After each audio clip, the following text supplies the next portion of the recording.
अस्सलामुअलैकुम दोस्तों, आज जिस मुल्क की सैर मैं आपको करवाने वाली हूँ वो आज से कुछ साल पहले दलदल का ढेर था।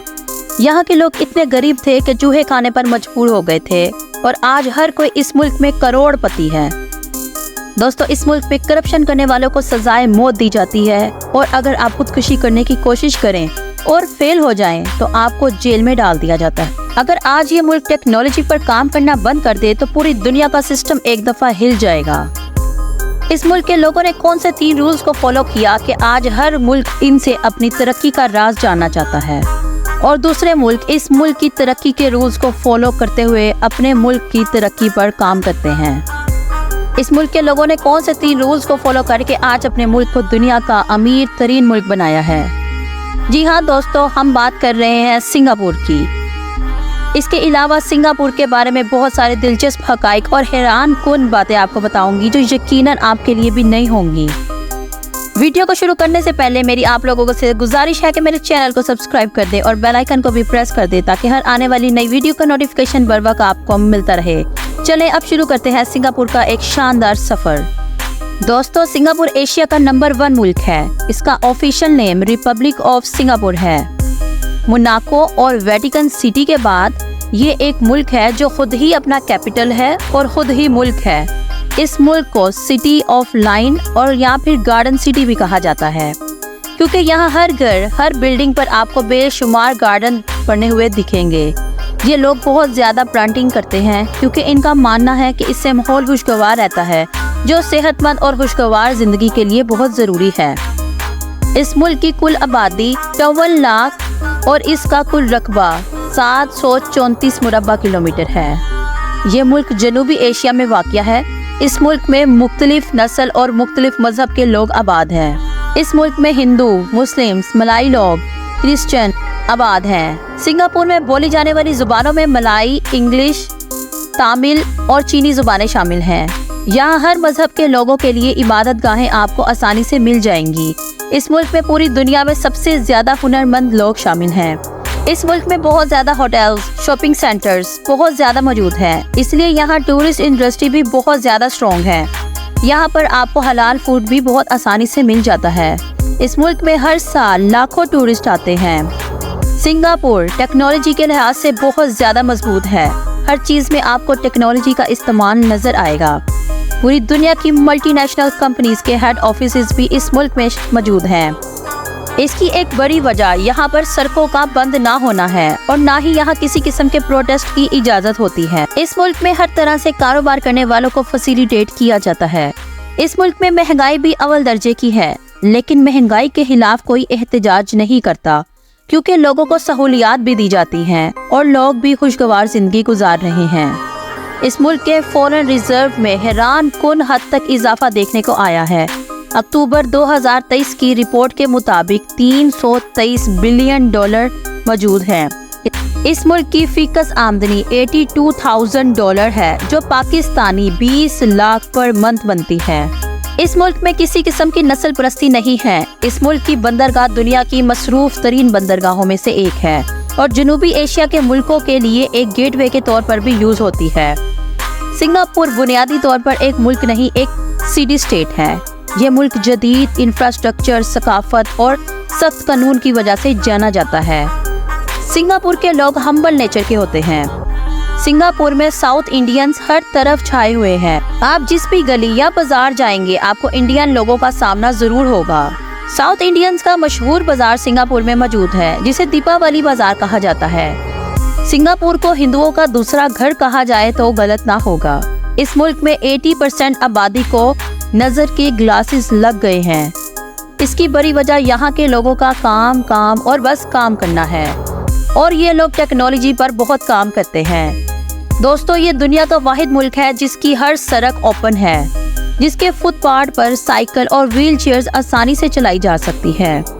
इनके पूरे मुल्क में कोई स्पीड ब्रेकर नहीं है। सिंगापुर की करेंसी सिंगापुरियन डॉलर है जो पाकिस्तानी 213 रुपए के बराबर और इंडियन 62 रुपयों के बराबर है। सिंगापुर क्वालिटी ऑफ लाइफ पर स्विट्जरलैंड के बाद दूसरे नंबर पर आता है। सिंगापुर में लोग नियत, मेहनत دیانت کے اصول پر عمل کر کے آج ترقی یافتہ ممالک کی صف میں آ کھڑے ہوئے ہیں۔ یہاں پر رشوت یا سفارش پر کوئی کام نہیں ہوتا، یہاں ہر کام میرٹ اور سکلز کی بنیاد پر ہوتا ہے۔ سنگاپور کے ہیڈ آف اسٹیٹ کی تنخواہ امریکہ کے صدر سے بھی زیادہ ہے۔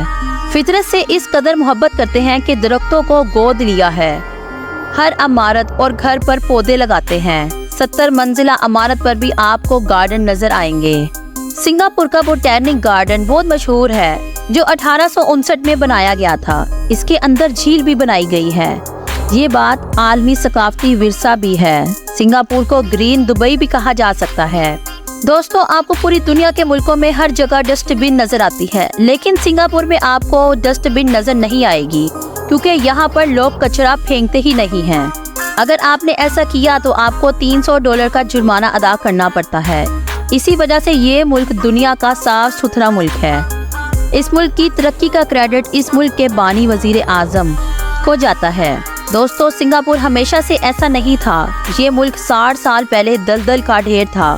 یہاں کے لوگ اتنے غریب تھے کہ اپنا پیٹ بھرنے کے لیے بحری جہازوں میں سے چوہے نکال کر کھانے پر مجبور تھے، اور ملک میں امیر طبقہ بہت کم تھا اور وہی بس سکون کی زندگی گزارتا تھا، اور 50% لوگ غیر تعلیم یافتہ تھے۔ یہ علاقہ پہلے ملیشیا کے پاس تھا اور ملیشیا کے جنرل اس علاقے سے بہت زیادہ تنگ تھے۔ 19 اگست 1965 میں ملیشیا نے سنگاپور سے علیحدگی اختیار کر لی۔ دوستو، آپ کو جان کر حیرانگی ہوگی کہ یہ وہ واحد ملک ہے جو اپنی آزادی کے حق میں نہیں تھا۔ سنگاپور فریاد کرتا تھا کہ اس کو ملیشیا سے الگ نہ کیا جائے، لیکن ملیشیا نے اس کو بوجھ سمجھ کر اپنے سر سے اتار دیا۔ سنگاپور کے پہلے وزیر اعظم لی کوان یون تھے جنہوں نے ملک کو ترقی کی سیڑھیاں چڑھایا اور بلندی کی چوٹیوں تک پہنچایا۔ ملک میں چن کر ایماندار لوگوں کو جج لگایا اور ان ججز کو مکمل پاور دی۔ یہ ملک کے واچ مین سے لے کر وزیر اعظم تک کسی کو بھی طلب کر سکتے ہیں۔ لی کوان نے آزادی کے بعد سب سے پہلے یہ کہا کہ آزادی کا کیا مطلب ہے۔ کیا اس کا مطلب یہ ہے کہ بیوروکریسی، جرنیل، سیاستدان لوٹ مار کرنے کے لیے آزاد ہے اور عوام بھوک سے مرتی رہے؟ لی کوان نے کہا، کرپشن کے خاتمے کے بغیر سنگاپور ترقی نہیں کر سکتا، اس لیے سب سے پہلے کرپشن کی سزا پھانسی رکھ دی گئی اور کرپشن کرنے والوں کو اپنے دفاع کرنے کی بھی اجازت نہ دی گئی۔ دنیا میں اس وقت سب سے زیادہ پھانسیاں سنگاپور میں دی جاتی ہیں۔ جب یہ آزاد ہوا تو عرب ممالک کی طرح ان کے پاس تیل کے ذخائر موجود نہیں تھے، اس کے باوجود انہوں نے ترقی کے پہاڑ سر کیے۔ اس کی وجہ ان کے وزیر اعظم کا اپنی عوام پر انویسٹ کر کے ملک کی تقدیر بدلنے کا عزم تھا۔ پھر سنگاپور نے اتنی محنت کی اور اتنی خاموشی سے محنت کی کہ اس کی ترقی دیکھ کر دنیا حیران ہو گئی۔ دوستو، اسی لیے محنت اتنی خاموشی سے کریں کہ آپ کی ترقی شور مچا دے۔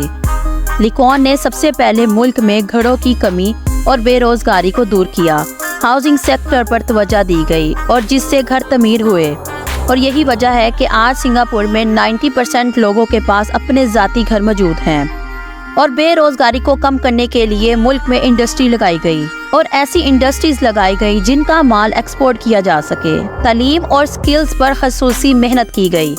سنگاپور کے تعلیمی ادارے صرف تعلیمی ادارے نہیں بلکہ ہنرمند لوگ پیدا کرنے والی لیبارٹریز ہیں۔ اپنے ملک کے بیوروکریسی کو سب سے زیادہ تنخواہیں اور مراعات دی جاتی ہیں اور ایمانداری اور میرٹ پر لوگوں کو نوکریاں دی جاتی ہیں۔ یہاں تک کہ سنگاپور کے ایئرپورٹ کی ڈیولپمنٹ کے لیے کراچی سے کیپٹن سعید کی خدمات حاصل کی گئیں۔ لی کوان کے قانون کا اتنا خوف تھا کہ بیوروکریسی کے 1 درجن سے زیادہ لوگوں پر کرپشن کا الزام تھا، تو انہوں نے خودکشی کر لی۔ اس ملک میں کرپشن کو بالکل برداشت نہیں کیا جاتا۔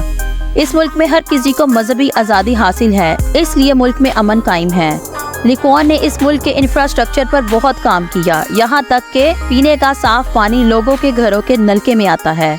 لی کوان نے اپنا ملک دنیا کے ہر بزنس مین کے لیے کھول دیا، جیسا کہ بھارت کے اشفاق احمد نے المصطفیٰ کے نام سے ایک سٹور بنایا۔ یہ اب تک خرب پتی بن چکا ہے، لیکن کسی نے آج تک اس کو تنگ نہیں کیا۔ دوستو، 1978 میں چین کے وزیر اعظم ڈین شانگ پنگ نے لی کوان سے ملاقات کی اور ان سے کامیابی کا راز پوچھا اور ان کو چین میں امپلیمنٹ کیا۔ چین سنگاپور کے معاشی سٹرکچر کو فالو کر کے دنیا کا عظیم معاشی طاقت بن چکا ہے۔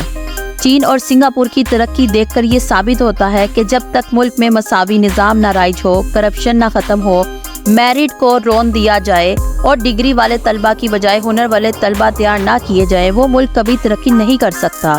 आज़ादी के सिर्फ 20 साल बाद ही सिंगापुर कामयाब और तरक्की याफ्ता मुल्क बन चुका था। सिंगापुर के लोगों को पता है कि अगर वो जुर्म करेंगे तो कानून के हाथों से नहीं बच सकेंगे।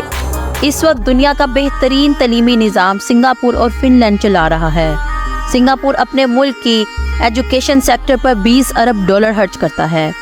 तलीम और हुनर की वजह से ये मुल्क 734 मुरब्बा किलोमीटर वाला ये छोटा सा मुल्क 700 अरब डॉलर्स की एक्सपोर्ट करता है, यानी हर एक मुरब्बा किलोमीटर 1 अरब की एक्सपोर्ट करता है। मजबूत मईशत की वजह से इस मुल्क का पासपोर्ट पहले नंबर पर आता है, जिसमें ये दुनिया के 162 मुल्कों में बगैर वीजे के जा सकते हैं। अगर इस मुल्क के एयरपोर्ट की बात करें तो ये दुनिया का नंबर 1 एयरपोर्ट है, जिसके अंदर इंडोर पार्क, स्विमिंग पूल और आबशार मौजूद है। ये इंतहाई खूबसूरत एयरपोर्ट है।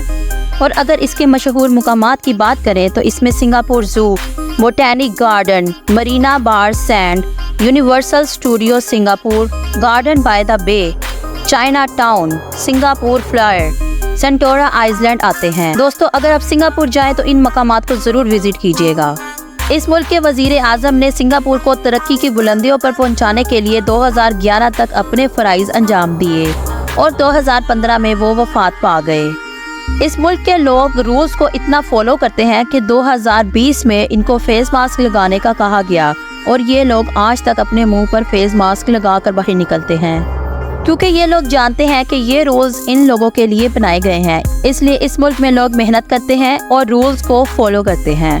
और अगर हम भी अपने मुल्क में तरक्की करना चाहते हैं तो हमें भी मेहनत, ईमानदारी और दयानतदारी को फॉलो करना होगा, तभी हमारा मुल्क भी तरक्की कर सकेगा। तो दोस्तों, ये थी मेरी आज की इन्फॉर्मेटिव वीडियो। मुझे उम्मीद है आपको सिंगापुर का शानदार सफर पसंद आया होगा। अगली वीडियो किस मुल्क पर बनाई जाए कमेंट सेक्शन में ज़रूर बताइएगा। और नए देखने वालों से गुजारिश है कि चैनल को सब्सक्राइब किए बगैर ना जाइएगा। टिल देन टेक केयर, अल्लाह हाफिज़।